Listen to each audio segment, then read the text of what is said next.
ായി സർവലോകർക്കും നന്മയേകും കാരുണ്യമായി ബേത്ലഹേമിന്റെ മാറിൽ ഒരാരോമൽ ഉണ്ണി പിറന്നല്ലോ.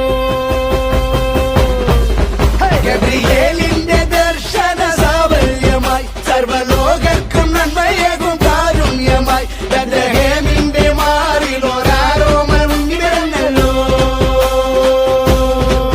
വിണ്ണിൽ താരകൾ പുഞ്ചിരി തൂകി മണ്ണിൽ